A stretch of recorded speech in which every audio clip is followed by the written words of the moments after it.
Janata garage సినిమాతో మంచి hit అందుకుని తన కెరియర్లోనే భారీ విజయాన్ని అందుకున్న ఎన్టీఆర్ తన తరువాత కథలను చాలా జాగ్రత్తగా ఎంచుకున్నాడు. ప్రస్తుతం బాబీ దర్శకత్వంలో ఓ సినిమా చేస్తూ తర్వాత ఇంకో సినిమాను కూడా లైన్లో పెట్టాడు. మాటల మాంత్రికుడు త్రివిక్రమ్ డైరెక్షన్ లో ఓ సినిమాను ఓకే చేసినట్లు ఫిలిం నగర్ లో టాక్ వినిపిస్తుంది. అయితే త్రివిక్రమ్ మొదటగా ఎన్టీఆర్ కి ఏ కథ చెప్పలేదట. ఇంతకు ముందు కొన్ని కథలను అనుకున్నా అవి కొన్ని కారణాల వల్ల ఆ సినిమాలు చర్చల్లోనే ముగిసిపోయాయట. రీసెంట్ గా మహేష్ కోసం త్రివిక్రమ్ కథ రెడీ చేసుకున్నాడట. అయితే అది తెలుసుకున్న జూనియర్ ఎన్టీఆర్ ఒకసారి మహేష్ కోసం సెట్ చేసిన కథను వినిపించమన్నాడట ఫ్రెండ్లీగా. సాధారణంగా ఒక దర్శకుడు రాసుకున్న కథను ఎవరికీ చెప్పకుండా చాలా జాగ్రత్త పడతాడు.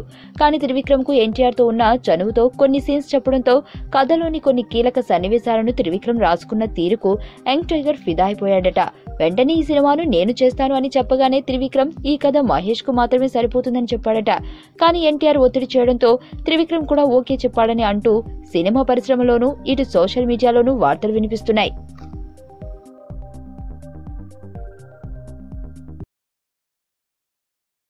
సుబ్బు, నీకు తెలుసా, నాకు ఎర్లీ మార్నింగ్ ఒక కల వచ్చింది.